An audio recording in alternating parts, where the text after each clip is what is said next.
The Arizona plains stretched endlessly under a pale winter sky, where wind swept over dry grass and dust whispered against the cracked earth. It was a hard land, unkind to the lonely and merciless to the weak. On this rugged land stood a solitary ranch, miles away from the nearest town of Bisbee. Its owner, Samuel Holt, had lived here alone for 8 long years. 8 years of silence. 8 years since he'd buried his wife, Mary, under the cottonwood tree by the creek. Every day since, Samuel had followed the same routine: wake before dawn, feed the horses, mend the fences, and drive his small herd of cattle out to graze. He'd built his life around habit, because habit was the only thing that didn't hurt. The land kept him alive, but it also kept him trapped, like a ghost clinging to the ruins of the past. He wasn't a young man anymore. His hair had turned mostly gray, and deep lines ran across his weathered face from sun and sorrow. The calluses on his hands told the story of hard years, of storms, hunger, and loneliness. Yet, despite all that, Samuel endured. He always had. Winter had settled over the desert that year with unusual cruelty. The nights dropped below freezing, and even the coyotes had gone silent. The fire in Samuel's cabin became his only companion, crackling softly as he sat beside it with a tin cup of coffee, staring at the flames like they were the only living thing left in his world. That night, the wind began to howl around the cabin. The shutters rattled, and snowflakes, rare for this part of Arizona, drifted against the window glass. Samuel sighed and stood up to add another log to the fire. He rubbed his rough hands together, the heat barely cutting through the chill that had settled deep in his bones. He was thinking of Mary again. He always did when the nights got cold. He remembered her laughter, her gentle scolding when he'd tracked mud into the house, the way her hair smelled of wild sage after a rain. Time had dulled the pain, but it had never erased it. Outside, the wind carried a strange sound. It wasn't the usual moan of the desert storm. It was softer, a faint, broken cry. Samuel froze. He set down his cup and reached for the rifle that hung by the door. Living alone out here taught a man never to take chances. Sometimes it was coyotes. Sometimes it was drifters, desperate men who'd kill for a warm fire and a loaf of bread.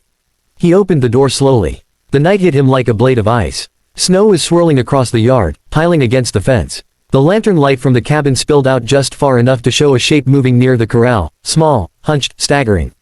"Who's out there?" Samuel called, his voice cutting through the wind. No answer. Only that faint cry again, closer this time. He stepped forward cautiously, boots crunching in the snow. The figure stumbled and fell, crawling toward the fence. As Samuel neared, he saw it wasn't a man at all, it was a woman. Her clothes were torn, her feet bare, her long dark hair tangled with frost.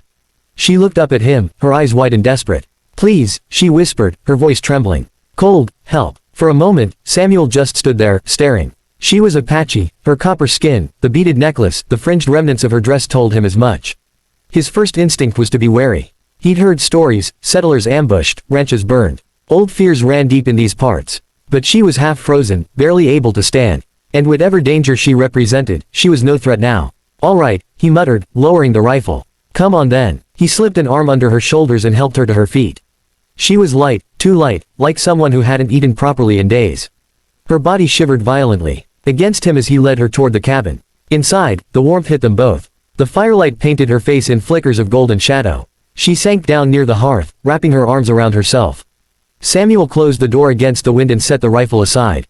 He grabbed a wool blanket from his bed and draped it over her shoulders. She flinched at first, then met his eyes with gratitude that needed no words. "Sit still," he said quietly. "I'll get you something warm." In silence, he poured what was left of the stew into a bowl and handed it to her. She hesitated, as though afraid to take it, but the smell drew her in. She ate slowly at first, then hungrily, as if she hadn't tasted food in days. Samuel watched her from across the fire, his mind still spinning. What was an Apache woman doing out here alone in a snowstorm? Where had she come from? When she finished, she tried to speak. Her English was broken, each word careful and halting. "Name, Taya," she said, pressing a hand to her chest. "Bad men, fight. Camp, gone." He nodded slowly, understanding enough. She had fled from trouble, maybe a raid gone wrong, maybe soldiers. Either way, she was on her own. "You're safe here," he said gruffly. "Rest. We'll talk when the storm's done." Taya nodded, curling up near the fire under the blanket. Samuel sat back in his chair, watching the flames lick higher. The storm outside beat against the windows like the fury of ghosts. For the first time in years, someone else breathed in his cabin. The sound of it, faint, steady, human, filled a silence he hadn't realized had grown so heavy. He thought about what the morning might bring. Maybe she'd leave. Maybe she wouldn't survive the night. Maybe the world outside would still be as cold and lonely as it had always been. But for now, the fire burned warmer, and the cabin didn't feel so empty. Samuel leaned back, closing his eyes. He didn't know it yet, but that night, the night a half-frozen Apache woman stumbled to his door, was the beginning of the end of his solitude. The desert had a strange way of testing a man's heart. And before the winter was through, Samuel Holt would learn that even in a land as harsh and wild as Arizona, warmth could find its way into the coldest soul. The storm did not pass with the night. By morning, the world outside was a curtain of white, and the desert looked more like the Dakotas than Arizona. The sun hid behind thick clouds, and the wind still howled around the ranch like a beast trying to break in. Snow piled against the fence rails and buried the water trough halfway. Samuel Holt woke before dawn, as he always did. Habit, not necessity, pulled him out of bed. For a moment, he forgot he wasn't alone. The fire had burned low, leaving the cabin in a soft orange glow. He sat up and saw her, Taya, curled beneath the wool blanket by the hearth. Her breathing was shallow but steady. Strands of black hair had fallen across her cheek, glinting faintly in the firelight. He stared for a long moment. It had been 8 years since anyone had shared this cabin, and he could hardly remember what it felt like to wake and not be surrounded by silence. A strange feeling tugged at him, something between relief and unease. Samuel rose quietly and threw a few logs onto the fire. It crackled and came alive again, sending flickers of warmth through the chill air. As he moved about, Taya stirred. She blinked, her dark eyes flickering open. When she saw him, she sat up quickly, clutching the blanket to her shoulders like armor. "Easy," he said, holding up his hands. "Ain't no harm coming to you here." Her gaze softened, and she gave a small nod. "Storm, still?" she asked, her words slow, uncertain. "Still blowing," he replied. "Ain't fit for man or beast out there." She looked toward the window where snow pressed against the glass. Her lips moved, soft words in her native tongue, maybe a prayer, maybe a memory. Samuel turned toward the stove. "You hungry again? I got beans, coffee, maybe some jerky." Her eyes lifted hopefully. "Yes, please." He poured the last of the coffee and handed her a cup. Her hands trembled as she wrapped them around the tin mug, breathing in the steam before taking a sip. She winced at the bitterness but drank it anyway, as though the warmth alone was enough to fill her. While she ate, Samuel studied her quietly. She couldn't have been more than 25, though her face carried the tiredness of someone who had seen too much too soon. Her dress, what was left of it, was made of soft deerskin, now tattered and worn. Beads hung from the edges, dull with dirt and travel. "You said your camp's gone," he said after a moment. "What happened?" Taya hesitated, eyes lowering to the floor. "White soldiers," she said finally. "They come before sunrise. Fire, guns, many die." Samuel felt his stomach tighten. He'd heard about the raids, the Army's war on the Apache bands that refused to surrender.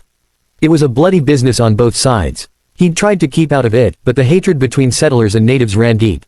"You got anyone left?" he asked gently. She shook her head. "No. All gone." For a long time, neither spoke. Only the fire crackled. "I'm sorry," Samuel said at last. Taya looked up, her dark eyes glimmering with something unreadable. "You sorry?" she whispered, as if surprised a white man could say such a thing. He nodded. "Lost people myself." Her expression softened a little. She seemed to understand more than his words could tell. As the day passed, the two of them settled into a quiet rhythm. Samuel worked around the cabin, checking supplies, patching the roof leak that had started from the snow's weight. Taya watched, then began to help without being asked, tidying, gathering kindling, feeding the fire. When he stepped outside for a moment to clear the path to the barn, the cold bit straight through his coat. Snow was knee-deep, and his horse neighed from inside the stable, restless and hungry. He tossed hay into the stalls, speaking softly to calm them. The storm roared across the plains, but inside, life continued. When he returned to the cabin, Taya had made something unexpected. She had found a bit of cornmeal and beans and cooked them together into a thick stew. The smell filled the room, rich and earthy. Samuel paused in the doorway, surprised. "Well, I'll be damned," he said. "Didn't think you'd find much to work with." She smiled faintly. "My mother, teach me. Make good from little." He sat across from her as they ate in silence, the storm's fury muffled behind the log walls. There was something strangely peaceful about it, the two of them sharing warmth while the world outside froze. After a while, she spoke again. "Why you live alone?" He looked up, startled. No one had asked him that in years. "Guess I just got used to it," he said. "My wife passed on. After that, I didn't see much reason to talk to folks." Taya nodded slowly. "You love her." "Every day," he said quietly. "Still do." She looked at him for a long time, then turned her eyes toward the fire. "I love once too. He died in war." Something shifted between them in that moment, the quiet understanding born of loss. They were two souls carved hollow by grief, now sharing a single flame to keep the dark at bay. Night fell again, slower this time. The wind had weakened, but the air inside grew colder as the fire dwindled. Samuel stood to fetch more wood, but his body ached with fatigue. Taya rose too, lifting the heavy logs easily despite her small frame. "You don't have to," he said. She gave a small, proud smile. "I help." When the fire roared back to life, the warmth spread quickly. Samuel sank into his chair, staring at the flames. Taya sat near the hearth, her blanket wrapped tight. Every so often, she glanced at him, as if measuring his mood. He finally broke the silence. "You can sleep in my bed tonight. I'll take the chair." She frowned and shook her head. "No. You cold too. I'll be fine." But as the hours dragged on, the chill crept through the room again, sharp and biting. The wind whistled through cracks in the wall. Taya shivered visibly. She looked at him and said softly, "Fire not enough. Cold still here." Samuel didn't reply. He didn't know what she meant, not yet. He only nodded toward the fire and said, "We'll get through the night." She hesitated, then whispered something in Apache, a prayer, maybe, and lay down near the hearth. Samuel sat there long after she'd fallen asleep, watching her breathing, the rise and fall of her chest under the wool blanket. Outside, the storm began to ease. The wind's voice softened to a whisper, and flakes of snow drifted lazily past the window. The worst of the cold had passed, but inside the rancher's heart, something warm had begun to stir. A feeling he hadn't allowed himself in years, connection, compassion, perhaps even hope. He leaned back in his chair, eyes heavy, and let the warmth of the fire and the soft rhythm of another human's breathing lull him into sleep. For the first time in 8 long winters, Samuel Holt didn't dream of his wife's grave or the sound of wind over an empty land. He dreamed instead of the fire's glow, and the woman who had come from the storm. By the third night, the desert world outside Samuel Holt's cabin had turned still and white. The wind had tired itself out and now sighed softly through the trees by the creek. The storm had passed, leaving a silence so deep that every small sound inside the cabin seemed to echo. The pop of the fire, the creak of old wood, the faint, steady rhythm of 2 people breathing. Samuel sat by the window, staring at the landscape. The snow glowed faintly under the moonlight, like a field of pale ash. It was a rare sight in Arizona, and strangely beautiful. Yet it made the world feel lonelier, emptier, like the land itself had gone to sleep. Behind him, Taya moved quietly, feeding the fire with careful hands. She had borrowed one of his flannel shirts, the sleeves rolled up past her elbows. It hung loosely on her, and the sight made Samuel smile faintly. She had insisted on washing her own deerskin dress and hanging it by the stove to dry. "You're sure you're warm enough?" he asked. She nodded. "Yes. Fire good now." Her English was improving fast. She had a musical way of shaping each word, soft yet certain. He watched her for a moment before turning back to the window. "Never thought I'd see snow this deep again," he said. "Last time was maybe 10 years back.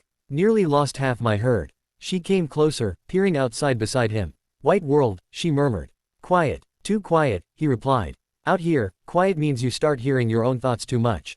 She smiled a little. "You think too much." Samuel chuckled, the first true laugh that had left his throat in years. "I reckon you're right about that." They shared a long silence. The fire painted their faces in golden shadow. The air inside had a gentle warmth that wrapped around them like a quilt, though the cold still pressed faintly against the windows. Taya sat down across from him, her blanket wrapped around her shoulders. She looked thoughtful, her gaze lowered toward the fire. "You have family?" she asked softly. Samuel hesitated. "Used to," he said. "Just me now." She looked up. "No children." He shook his head. "Mary and I, we tried. Weren't meant to be, I guess." His eyes softened with memory. She was a good woman. Could make this place feel alive even when times were hard. Taya listened quietly, her hands folded on her knees. After a while she said, "You loved her much?" "Yes," he answered. "And I reckon I always will." The fire popped sharply, and they both looked toward it. For a moment, neither spoke again. Then Taya said, "When I see you, I think, man who lost heart but still lived. Strong." Samuel looked at her, surprised by the gentleness in her tone. "Strong," he said with a small laugh. "Feels more like stubborn, most days." She tilted her head slightly. "Strong is not same as no pain," she said. "Strong is when pain not break you." Her words settled deep inside him. He hadn't realized how much he'd needed to hear something like that, not pity, not comfort, but understanding. They spent the rest of the evening sharing small stories. Samuel told her about the ranch before it had gone quiet, the sound of cattle moving at dawn, the laughter of ranch hands, the way the creek shone red in the sunset. Taya spoke of her mother's songs, the smell of pine smoke in her people's camp, the dances they held when the moon was full. Their worlds were different, yet they both had known loss, and that made their voices softer when they spoke. As night deepened, the fire began to fade again. Samuel rose to fetch more wood, but when he reached the door, a sudden gust of cold air slipped in, making Taya shiver. He quickly shut it and came back with the logs. "You're freezing," he said quietly. She shook her head. "No, fine. You don't look fine," he replied. He lifted one of the heavy quilts from his bed and handed it to her. "Here, take this." She accepted it with a nod of thanks, but after wrapping herself, she looked toward him. "And you?" "I'll manage," he said, settling into the chair. Taya hesitated. "You help me. I can share," she said simply, holding the edge of the quilt open as an offer. Samuel looked at her for a long moment. There was nothing forward or suggestive in her gesture, only simple kindness, the same kind he'd shown her when she first came to his door half frozen. For a moment, he thought about refusing, pride tugging at him, but the cold creeping through his shirt convinced him otherwise. He sat down on the floor beside her, sharing the warmth of the quilt. The nearness of another human being felt strange after so many years of solitude. He could hear her breathing, slow and steady, smell the faint scent of pine and smoke in her hair. It stirred something inside him, not desire, but a deep, almost painful gratitude. They didn't speak. The silence between them was not empty anymore. It was full of small, unspoken things, the comfort of presence, the quiet acceptance of two people who had both lost too much to waste words. After a while, Taya said softly, "When I was child, winter nights long like this. My mother say, fire and heart are same. Must feed both, or they die." Samuel nodded slowly. "Your mother was a wise woman." "She was," Taya said. Her eyes shone in the firelight. "Maybe your wife say same." He smiled faintly. "She used to say a man should never let the fire go out, in his home or his heart." They both looked into the flames then, as if searching for the people they'd lost within the dancing light. Hours passed that way, in quiet companionship. Outside, the world was frozen, but inside, something gentle grew, a fragile bond, the first sign of warmth in two hearts that had long been cold. When Samuel finally drifted into sleep, his shoulder resting lightly against hers, Taya remained awake a while longer. She studied his face, the lines carved by years of wind and sorrow, the steady calm that had begun to return to him. In her own language, she whispered a short prayer of thanks, not for food or shelter, but for finding a soul that still knew kindness. The fire burned down to glowing embers. Snow continued to fall softly outside, but the cold could not reach them anymore. When morning came, sunlight filtered through the small window, painting the cabin in pale gold. Samuel stirred, confused at first by the weight of the blanket and the quiet warmth beside him. Then memory returned, the storm, the woman, the long night of silence and shared peace. He rose carefully, not to wake her, and stepped outside. The air was crisp and clean, the sky washed clear. His breath fogged in the sunlight, and he smiled faintly. For the first time in years, he felt not only alive but needed. He turned back toward the cabin, where the faint sound of movement came from inside, Taya beginning to stir, tending the fire again. The ranch no longer felt quite so empty. The morning sun rose slow and golden over the white Arizona plains. The storm had left behind a world so quiet it almost felt sacred. Snow sparkled on the fences and rooftops like scattered diamonds, and thin mist curled up from the creek near the cottonwood tree. Samuel Holt stepped out onto his porch and drew a long breath of clean, cold air. For years, mornings had felt heavy, like waking up to a world that didn't need him anymore. But this one was different. He could feel it in the warmth of the sunlight, in the soft smoke drifting from his chimney, in the faint hum of life returning to the land. Behind him, he heard movement. Taya appeared in the doorway, wrapped in his flannel shirt and her long braid resting over one shoulder. She carried a small pot of coffee she'd reheated on the stove. When she smiled, it was quiet and shy, but genuine. "Good morning," she said, her English clearer than the day before. "Morning," Samuel replied, taking the cup she offered. "You sleep all right?" "Yes," she said. "Fire warm. Dreams, good." He nodded, sipping his coffee. The warmth of it mixed with the crisp air, grounding him in a rare peace he hadn't known in years. Down by the barn, one of the horses neighed impatiently. Samuel set his cup aside. "Reckon they're hungry. You stay in and keep warm." "I come," Taya said quickly. "I help." He smiled faintly. "You don't have to." "I want," she replied simply. And so, they went together, the snow crunching softly under their boots. The barn was half buried along its north side, and it took both of them to shovel the drifts away from the door. Samuel watched her as she worked. For someone who had come to his door half dead only a few nights ago, she moved with a quiet strength that humbled him. When they finished, he brought hay to the stalls while she checked the water troughs. She hummed as she worked, a soft melody that floated through the cold air like a prayer. "What's that tune?" he asked. "Old song," she said. "My mother sing it when morning come. Means, thank you for another day." He smiled at that. "Reckon I should learn it, then." She laughed softly, and the sound surprised him. It had been a long time since laughter, any kind, had filled that barn. After the chores were done, they walked back toward the cabin. The sun had melted the top layer of snow, and little rivulets of water glistened between the rocks. Samuel stopped for a moment, gazing out over the land, his land. For years it had felt like nothing but work and memory, but now, with her beside him, it looked new again.